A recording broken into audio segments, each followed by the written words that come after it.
Testament of Naphtali. The eighth son of Jacob and Bilhah. Chapter 1.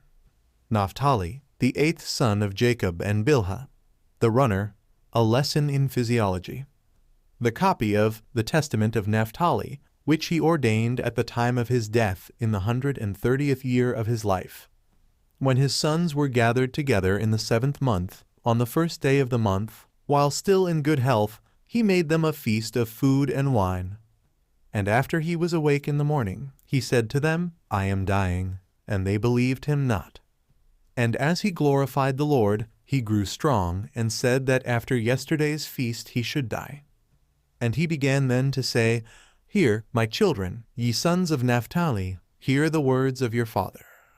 I was born from Bilhah, and because Rachel dealt craftily, and gave Bilhah in place of herself to Jacob, and she conceived and bare me upon Rachel's knees, therefore she called my name Naphtali.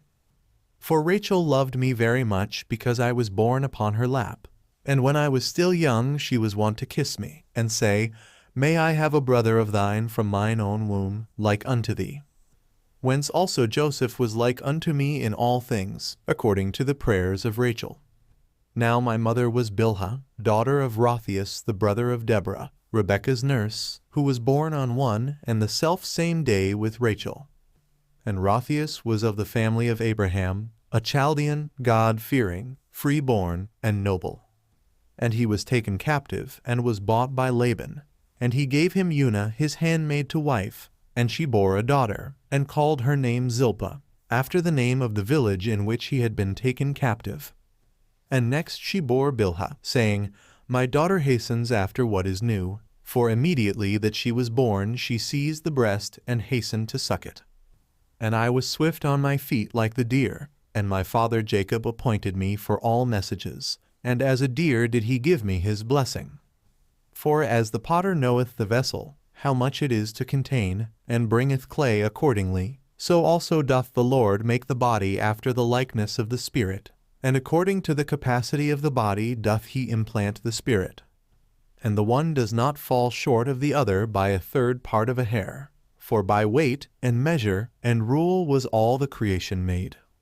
And as the potter knoweth the use of each vessel, what it is meet for, so also doth the Lord know the body, how far it will persist in goodness, and when it beginneth in evil.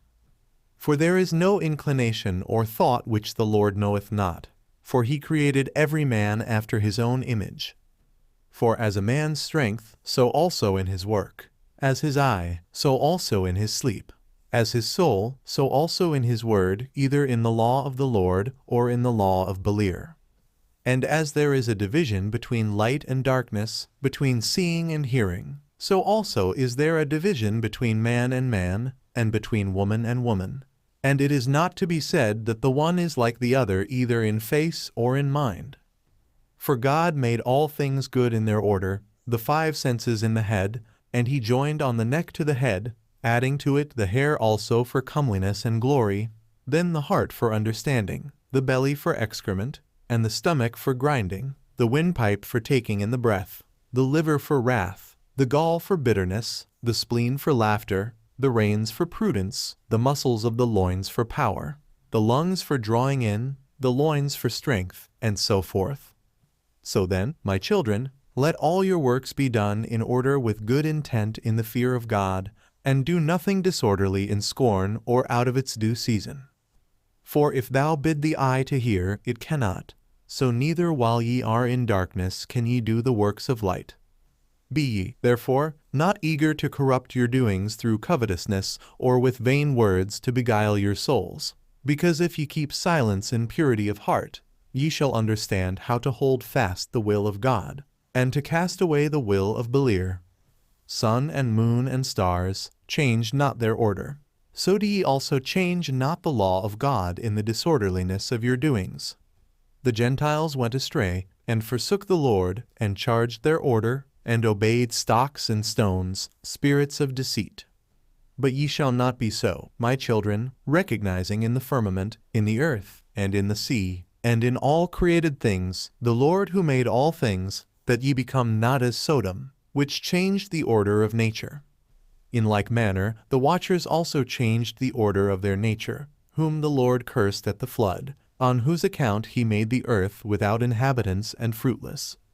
These things I say unto you, my children, for I have read in the writing of Enoch that ye yourselves also shall depart from the Lord, walking according to all the lawlessness of the Gentiles, and ye shall do according to all the wickedness of Sodom. And the Lord shall bring captivity upon you, and there shall ye serve your enemies, and ye shall be bowed down with every affliction and tribulation, until the Lord have consumed you all. And after ye have become diminished and made few, ye return and acknowledge the Lord your God, and he shall bring you back into your land, according to his abundant mercy.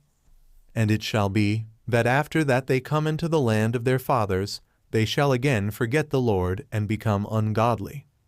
And the Lord shall scatter them upon the face of all the earth, until the compassion of the Lord shall come, a man working righteousness and working mercy unto all them that are afar off, and to them that are near.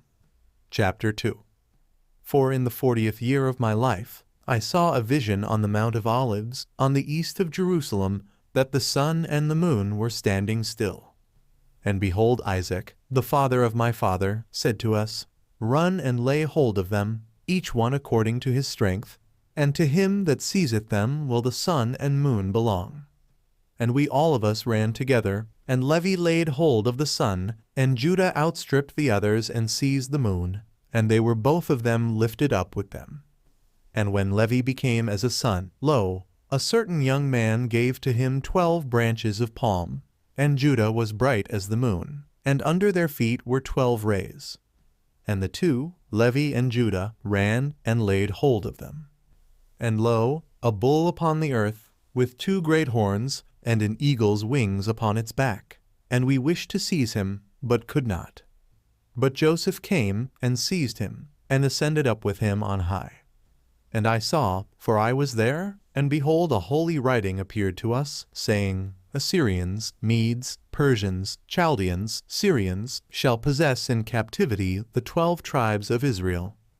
And again, after 7 days, I saw our father Jacob standing by the sea of Jamia, and we were with him. And behold, there came a ship sailing by, without sailors or pilot, and there was written upon the ship of Jacob. And our father said to us, Come, let us embark on our ship. And when he had gone on board, there arose a vehement storm, and a mighty tempest of wind, and our father, who was holding the helm, departed from us.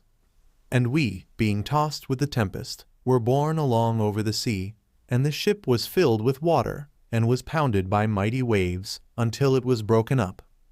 And Joseph fled away upon a little boat, and we were all divided upon 9 planks, and Levi and Judah were together. And we were all scattered unto the ends of the earth. Then Levi, girt about with sackcloth, prayed for us all unto the Lord. And when the storm ceased, the ship reached the land as it were in peace. And, lo, our father came, and we all rejoiced with one accord. These 2 dreams I told to my father, and he said to me, These things must be fulfilled in their season, after that Israel hath endured many things. Then my father saith unto me, I believe God that Joseph liveth, for I see always that the Lord numbereth him with you. And he said, weeping, Ah me, my son Joseph, thou liest, though I behold thee not, and thou seest not Jacob that begat thee. He caused me also, therefore, to weep by these words, and I burned in my heart to declare that Joseph had been sold, but I feared my brethren. And lo, my children, I have shown unto you the last times, how everything shall come to pass in Israel. Do ye also, therefore, charge your children that they be united to Levi and to Judah. For through them shall salvation arise unto Israel, and in them shall Jacob be blessed. For through their tribes shall God appear dwelling among men on earth, to save the race of Israel, and to gather together the righteous from amongst the Gentiles. If you work that which is good, my children, both men and angels shall bless you. And God shall be glorified among the Gentiles through you. And the devil shall flee from you, and the wild beasts shall fear you. And the Lord shall love you, and the angels shall cleave to you. As a man who has trained a child well is kept in kindly remembrance, so also for a good work there is a good remembrance before God. But him that doth not that which is good, both angels and men shall curse, and God shall be dishonored among the Gentiles through him, and the devil shall make him as his own peculiar instrument, and every wild beast shall master him, and the Lord shall hate him. For the commandments of the law are twofold, and through prudence must they be fulfilled. For there is a season for a man to embrace his wife, and a season to abstain therefrom for his prayer. So, then, there are two commandments, and, unless they be done in due order, they bring very great sin upon men. So also is it with the other commandments. Be ye therefore wise in God, my children, and prudent, understanding the order of his commandments, and the laws of every word, that the Lord may love you. And when he had charged them with many such words, he exhorted them that they should remove his bones to Hebron, and that they should bury him with his fathers.